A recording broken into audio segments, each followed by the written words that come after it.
Hey everyone, something completely different than I normally do. I'm shooting at night, which I don't do, and the reason I'm doing this is something I've just watched has blown my mind, and that is I guess you call it a Black Mirror movie. It's not really an episode, it's a standalone, and it's called Bandersnatch, and it's really the first interactive film that I've ever seen. It's like a choose your own adventure, but in the theme and spirit of all the Black Mirror episodes. So we're going to do our usual thing, but really quick, because I just want to get to what is Bandersnatch. And that is, should you see it? You should definitely see it. Everyone in the world should have a go at this. It is so much fun. It is crazy good. And I want to explain it to everyone because there's a lot going on here beyond even the narrative. So everyone, please, anyone who's got a Netflix account, go and watch this film. And I'll be back in a second and I'll tell you what this is all about. Okay, so what does Bandersnatch mean? I think what most people coming to this video want to know, they don't want my normal film review of is this good and who's a good actor and who's in it. What they want to know is what the hell just happened. So the first thing you got to know is there's multiple meanings. It's Charlie Brooker who writes all the Black Mirror episodes. He has really done some clever things. So the name Bandersnatch, you probably go, I've heard that term before. And where a Bandersnatch comes from, it was invented by Lewis Carroll, who uses it as a creature in Alice Through the Looking Glass, which is a motif which often appears in Black Mirror episodes, even in the title, and does appear in this show. But more importantly, in a very famous poem called Hunting of the Snark, the Bandersnatch is described as this weird creature who can't be bargained with, and over time, it's kind of always been pictured as kind of like a weird bird or rabbit, but definitely an off-world creature. And then its definition is changed to become just a grotesque creature. And certainly there are echoes of that in this film. The other thing that you should know is Bandersnatch is and was a game which was actually tried to be made in about 1984, I think it was, by Imagine, a game company, a real game company, and they were halfway through making it. They had advertised it, they went bankrupt. No one ever saw the game. Finally, and this is that bloody Charlie Brooker. This is very clever. So Bandersnatch is also a term in very high theoretical mathematics.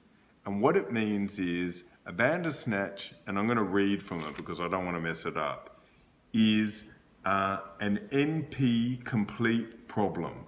And what that means is it's a non-deterministic polynomial time problem. It means when you use mathematics to look at time which is fractured. Now there's probably a much more technical, but that's all you probably need to know, that this is about solving time and time loops in computer problems. And what's Black Mirror? Black Mirror is an interactive movie. It's somewhere a hybrid between a film and an interactive game, like you might have experienced in the old days, like Infocom text adventures, and all the way to nowadays like The Walking Dead and Telltale games, where you pick options. So in this film, it soon starts and you're given a little tutorial, but it's very easy. And throughout the film, you'll get little options to choose. In the beginning, it's like what breakfast to have, and then it gets way more complex. So the film actually is 5 hours of footage, but on average, you mainly get 60 to 75 minutes. And there's one way you can go, which is 40 minutes. So I'm going to come back in a second and I'll actually just talk about the film like a film, but I know people mainly wanted to just know what the hell did that mean, and I'll talk about other things as well. Okay,